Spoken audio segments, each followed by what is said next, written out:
বন্ধুরা, আমি চলে এলাম একটি নতুন ছোট্ট শর্ট ভিডিও নিয়ে আপনাদের সামনে। আমার দেশি গার্ডেন চ্যানেলে সবাইকে স্বাগত।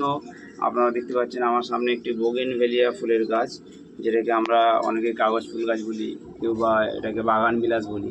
তো এই প্রচণ্ড গরমেও গাছটা কত সুন্দর ফুলে ভরে আছে। আপনারা চাইলেই আপনাদের বাড়িতে এই বোগেনভেলিয়া ফুলের গাছ লাগাতে পারেন। আমার কাছে বেশ কয়েকটি প্রজাতির এই বোগেনভেলিয়া ফুলের গাছ রয়েছে। তার মধ্যে আপনারা দেখতে পাচ্ছেন এই একটা সুন্দর কালার। হ্যাঁ, এই গাছটা কত সুন্দর ফুল রয়েছে। এই 38 ডিগ্রি 37 ডিগ্রি টেম্পারেচারে ওই গাছটা কোনো ঝলসে গেছে কোনো ভাব নেই, একদম সতেজ ভাব। তাই আপনারা চাইলেই একটা মিনিমাম মেনটেন্সের মধ্যে দিয়ে এই গাছটা আপনারা আপনাদের ছাদে লাগাতে পারেন। এই গাছের যত্ন বলতে বিশেষ কিছু নেই। বর্ষার প্রচণ্ড জল আপনারা খাওয়াবেন না, অল্প জল্প বৃষ্টিতে কোনো কিছু অসুবিধে নেই, গোড়ায় জল না জমে।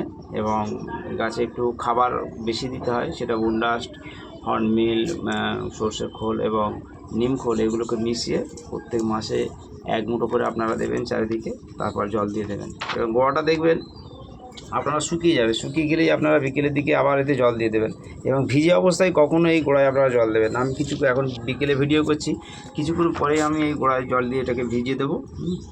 তারপরে আবার 24 ঘন্টা পরে যখন দেখবো গোড়াটা শুকিয়ে গেছে, আবার আমরা জলটা দিয়ে ভিজিয়ে দেবো।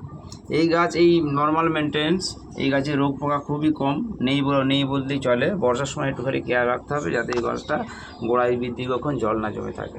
আর তাই আপনাদেরকে অনুরোধ করবো, সবাই এই গাছটা আপনারা আপনাদের বাড়ির ছাদে বা উঠোনে লাগাতে পারেন। এই ভিডিওটিকে যদি আপনাদের ভালো লেগে থাকে, অবশ্যই আমার চ্যানেলটাকে সাবস্ক্রাইব করবেন, কমেন্ট করবেন এবং শেয়ার করবেন। Thank you.